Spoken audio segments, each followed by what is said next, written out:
Can you see that sun there? Struggling to get through the chemical layer that's been laid overnight to make sure that the sun isn't able to shine, isn't able to give us its heat, isn't able to feed our plants and feed our bodies with vitamin D, because they're spraying to stop it. This is called geoengineering. The record number of fires burning across Brazil's Amazon rainforest has prompted renewed global outcry over climate change. And big spending. $5 million from Leonardo DiCaprio, £10 million from the UK. Meanwhile, Bill Gates is backing the first high-altitude experiment of one radical climate change solution, creating a massive chemical cloud that could cool the Earth. It's called solar geoengineering, and it's highly controversial. How long will it be that countries keep experiencing these climate impacts before someone gets desperate and says, hey, we need to cool the planet with solar geoengineering? It would look something like this. Thousands of planes would fly very high and use nozzles to inject millions of tons of light-reflecting particles into the stratosphere.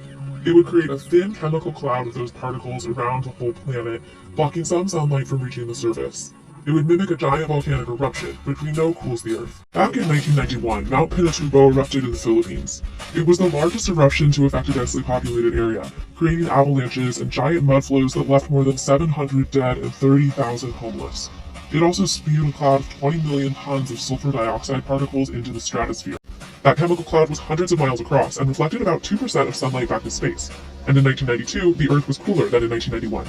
That is part of the mechanism, but you do this in a controlled way. Modelling studies have found that it could reduce the intensity of heat waves, for instance. Apparently it could reduce the rate of sea level rise. It could reduce the intensity of tropical storms. But it also comes with significant risks and uncertainties. Things like mass famine, mass flooding, drought, large populations. It could weaken monsoons in India, China, and Africa enough to affect crops. It could eradicate blue sky. It could eradicate blue sky. It could eradicate blue sky. You start increasing the amount of diffuse light and you have less direct light, which is the same thing as saying it looks hazy and white. And if the global community decides it should stop? Stop injecting it, and after a year, the cloud is gone, and you get this rapid warming at a rate much faster than you would get if we had done nothing. If you've taken out the greenhouse gases that are adding to the warming, then the temperature won't go up, it'll stay what it is. So if we don't stop emitting greenhouse gases into the atmosphere, we don't try as hard as we can to do that, then there's no point in doing solar geoengineering. A 2016 opinion poll conducted by the Harvard group doing solar geoengineering research found that 67% of subjects support its use. One reason this technology is appealing, it's cheap. One study estimates it would cost an average of $2.25 billion globally every year for the first 15 years of deployment. Compare that to the $500 billion the US government estimates it will cost just the US by 2100 if no action is taken against climate change. Or the $1.6 to $3.8 trillion projected global spending by 2050 on low-carbon energy production. You can also compare it to direct air carbon capturing, another climate change solution backed by Bill Gates and by big oil. It involves sucking billions of tons of carbon out of the air, and at $100 to $200 a ton, it could be big business. Solar geoengineering, on the other hand, is so cheap that nobody currently stands to make money from the process. But just because a solution is cheap doesn't make it a good one. It's cheap and dangerous. It doesn't require a lot of materials. It doesn't require a big innovation. It basically affects the whole planet with one project. So that is not necessarily a situation that has a lot of profit opportunity, right? Because there's not going to be a lot of different people that can do it and compete in a marketplace. Bill Gates is among a dozen individual donors and 14 foundations backing the first stratospheric solar geoengineering experiment out of Harvard. It's called Stratospheric Controlled Perturbation Experiment, or SCOPEX.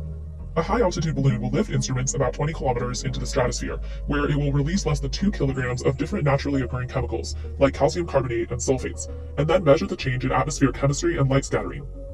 The Harvard group that runs SCOPEX and other experiments has raised more than $16 million, more than double any other solar geoengineering effort, and annual global funding has gone up from $1 million in 2008 to $8 million in 2018, with the majority of that funding coming from the US. The first phase of SCOPEX will cost around $3 million, with much more needed for wider research on solar geoengineering. To this point, stratosphere injections have only been tested with climate modeling. In the UK, a government-funded solar radiation management test called SPICE was cancelled in 2012 because of issues with patents. Not trying to develop any technology that is patented or where we want to make money with this later. A study last year found that no existing aircraft can inject the stratosphere at a high enough altitude, but developing a new high-altitude tanker would not be technologically difficult or prohibitively expensive. Nozzles still need to be designed that can continuously blast out trillions of particles, and scientists still need to decide what chemicals those particles should be made of. But unlike cloud brightening, which is another solar reflection technique, the tech needed for stratospheric injections is not far off. The technology is not the main thing that's holding us back. The main thing that's holding it back is the uncertainty about what the exact effects would be, and the positives and negatives of its effects, and the governance and decision-making process for implementing it. Other radical attempts to control climate change have been tested in the past, like when one California businessman dumped 100 tons of iron dust in the Pacific to spawn the growth of carbon-absorbing plankton. But unlike small, sometimes rogue experiments, planet-wide solar geoengineering will require buy-in from the international community. In our simulations we found China got warmer and drier relative to the past when you stabilize global temperature, and India was now cooler and wetter. So you can see there how, international relations around using this technology could become complicated. I mean, we can't even decide on what to do about emissions of greenhouse gases, and so how are we going to decide on setting the planetary thermostat? There's the real concern that we won't be able to reach agreement, we being the entire planet, and so there's the prospect that countries just go ahead and do solar geoengineering, and that causes disagreement, conflict, tension, even possibly war. 3 years ago, the international community did come together when almost 200 countries signed the Paris Agreement on climate change, agreeing to limit global temperature rise to less than 2 degrees Celsius. Since then, President Trump has stated his intent to withdraw from the agreement. The Paris Climate Accord is simply the latest example of Washington entering into an agreement that disadvantages the United States. And global emissions are not being reduced fast enough to reach these goals. We know what we should be doing. What we should be doing is reducing carbon emissions. So we're creating a moral hazard. We are providing an out for you where you can say, well, I'm going to fix this technologically instead of doing the ethically right thing to do. It's way too early to give up on much more ethical approaches to climate change. Right? The future generations are literally in the room to question us on our dubious arguments. We wouldn't get far with some of the kinds of arguments we're trying to offer, or neglecting conventional climate policy and going down. For now, the failure to rapidly reduce emissions has prompted more exploration of alternative solutions like carbon dioxide removal and solar geoengineering. But scientists warn we will still need to reduce emissions too. If we're not cutting CO2 emissions at the same time, from my perspective, there's little point in doing this because you would have to start using ever-increasing amounts. No responsible scientist says that it's a silver bullet. All the responsible scientists say this is something that we deploy if we had to, alongside all the other stuff that we already have to do. The U.S. Academies of Sciences is holding a series of meetings to study solar geoengineering, including one at Stanford this month. The committee will issue a report next year with recommendations for how, or if, solar geoengineering research should continue. Some scientists say the research is necessary in order to arm future generations with the ability to enact this backup plan, even though it seems nearly impossible now. We ought to start working on this solar climate engineering problem right now with as much urgency as we can, so that if we want to deploy it in a decade or so, we understand what we have to do.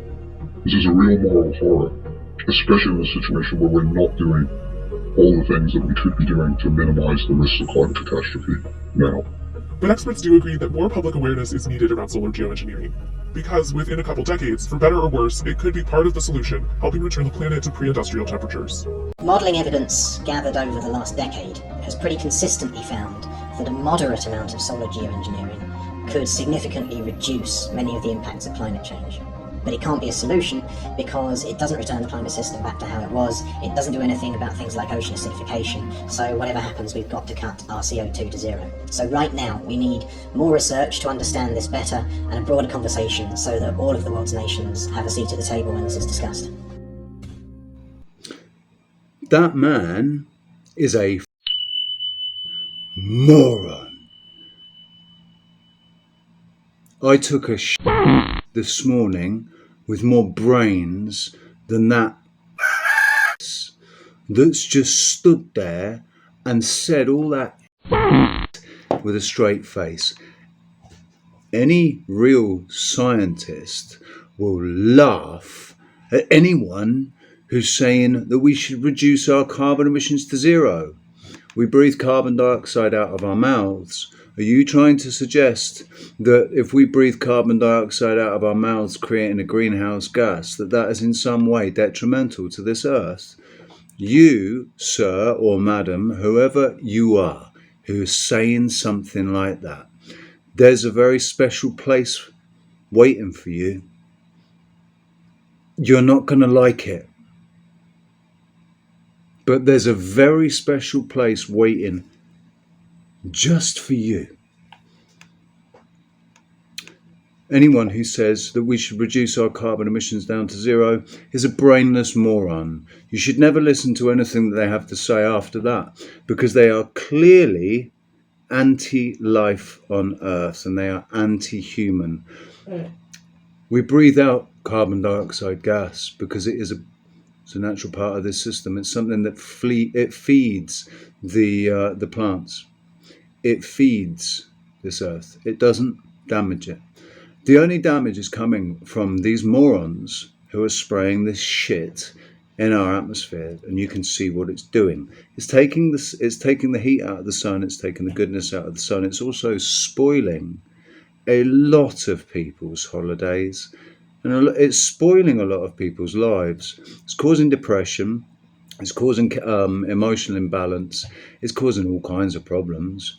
And if you think that just because there's a lot of people that are saying, no, this is dangerous and you shouldn't do it, if you think that that is a reason, like that means that they're not doing it, look at these skies.